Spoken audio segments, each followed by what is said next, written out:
joining us now is security analyst Adam Bona, who's been observing proceedings today. Thank you very much, Mr. Bona, for making time to speak with us. So you've been watching the proceedings, today's proceedings. What do you make of it, or what was running through your mind? Well, thank you very much, Israel.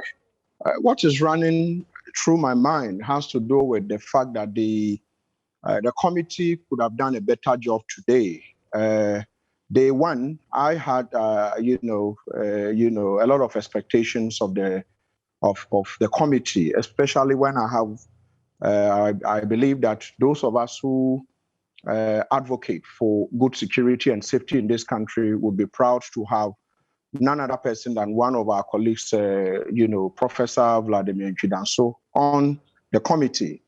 And so to have the committee actually not ask and probably, the regional minister some questions that pertains to his own ill timing and his own, sanctioning of something that looks like extrajudicial killings and taking unilateral decisions in sending the military there without informing or call it involving the Ashanti Regional Police Commander.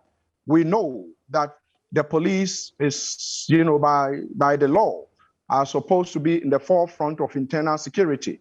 And so you cannot disregard the police and bring the military who are not trained to deal with rioters, to shoot and kill people because police stations to you, someone sent you, called you on your private phone and informed you, so you decided to take a unilateral decision to send officers in, and something that looked almost like pinning what's the name? The Ashanti regional correspondent for multimedia, Erastus. I think that is his name. All right, we'll come to Erastus in a bit, but let's just look at the Ashanti regional minister and what he had to say. Well, he observed the situation, or he assessed the situation, and he thought that it was right to bring in the military. How? What assessment went into it? Well, we're not privy to whatever assessment or whatever information he had, but clearly he assessed the situation and he felt that the military had to come in. I mean, at what point does the military come in? Some of us have been advocating for years that the military should be allowed to perform, protecting the territorial integrity, of this country instead of bringing them into civilian populated areas. And anytime they come, these are some of the things we see. And so for me, I mean, you are a minister of state. So to say you are a minister in the Ashanti region, a minister of state, right? And you, according to him, he spoke to the Northern Command for the military and, authorized him to send his men in. I mean, I would have thought that if he said he was in Accra, the defense minister is in Accra. He could have spoken to the defense minister. They rallied themselves around. How long would it take to discuss these things and assess the level of, risks and say that, let's send them in? You saw the number of police officers who were there. And Israel, let me ask you, where these people were shot. I know Ejura, but I wasn't there. But they should have asked the regional minister where these people were shot. Was it anywhere closer to a police station? Where these people, I don't know. But I have a suspicion where these people were killed. I stand to be corrected. Correct me if I'm wrong. Where they were killed. Were they killed closer to a police station?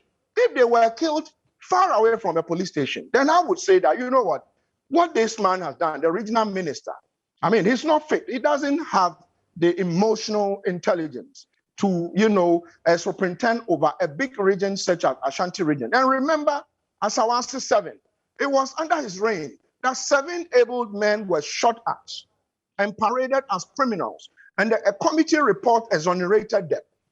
And so mine is that for such a person to be given the mandate again to superintend over the Ashanti region, and for the committee to let go of him, with asking him, they were almost on their knees begging him to give them names of those who gave him the intel. I mean, they were almost begging him. And I thought that, come on, this is, someone the taxpayer pays. And we are paying you to interrogate him. Come on, ask him questions. Let him know that these are the sanctions you get if you don't give us. I mean, even when they said we can do that in camera, he said, unfortunately, I'm not going to give you any information. I mean, and 2 people are dead. So, I mean, Israel and viewers, I mean, you guys should correct me, but where these people were killed, was there any, and you remember Erastus in the, inquiry today did say that one of the persons who died actually took the bullet for him. I mean, so my recommendation, if you ask me, if it is not too early, would be persons like Erastus should be one of the people who should receive counseling and be compensated adequately, because he would have been buried along with these 2 people who died if this guy didn't shoot him. So Israel, for me, we don't have to mince words, because you don't know when these things would happen to anyone. So we've got to speak truth to power, Israel. Very much, Adam Bona. He's a security analyst, bringing us his insights on day 1 of the session. You're watching Joy News.